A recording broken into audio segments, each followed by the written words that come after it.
It's hard for me to breathe. It's very hard for me to breathe with this mask on.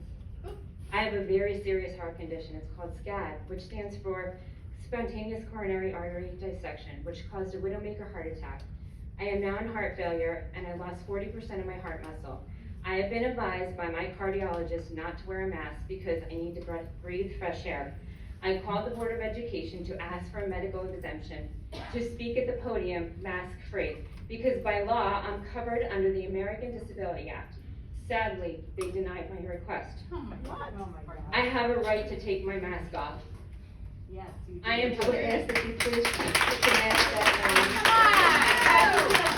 Keep it up! I'm covered by the Disability Act.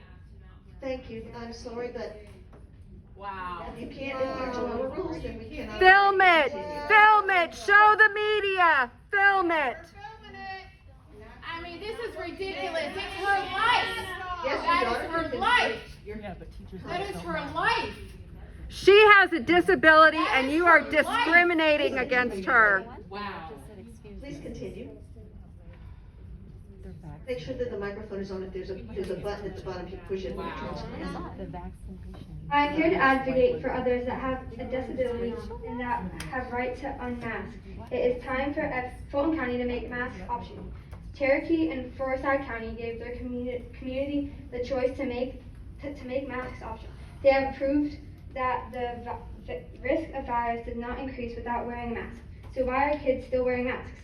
Masks have never mandated in the state of Georgia, so you made the decision to mask our kids. I'd like to share the truth about masks. Masks don't stop the spread of any virus. The minute you touch your mask, it is contaminated.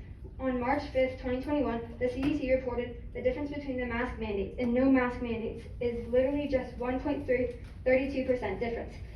There's educational when wearing a mask, including impaired learning, and wearing a mask causes physiological harm.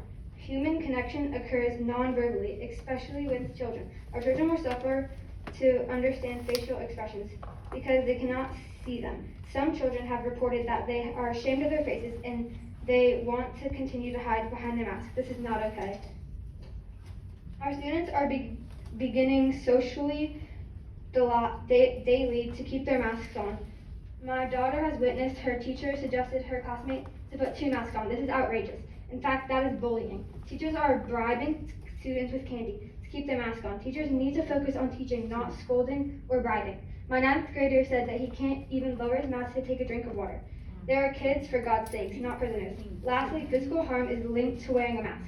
Headaches, facial staph infections, acne, tooth decay, eye infections, increased carbon dioxide, and decreases oxygen level in the blood. These risks are very personal to me. My 6th grader suffers from tongue tie, a narrow airway, and sleep apnea. Lily struggles to breathe through her nose in October.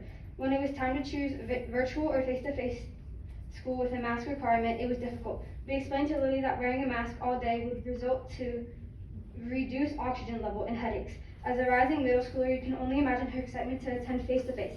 She wanted to engage with her peers, meet her new teachers, and learn. As a parent, it is heartbreaking that my child wanted to go to school face-to-face, but it would mean she would lose the choice to breathe fresh air. I want you to think about that. In order for Lily to go to school, it would mean that she would have to struggle to breathe while wearing a mask. That is filled with toxins and hasn't even been proven to work. For the first week of school, she came home with migraines. Lily is not the only student that suffers from invisible medical disability. Asthma is a leading I'm chronic sorry, your disease. time is up. Oh. Thank you.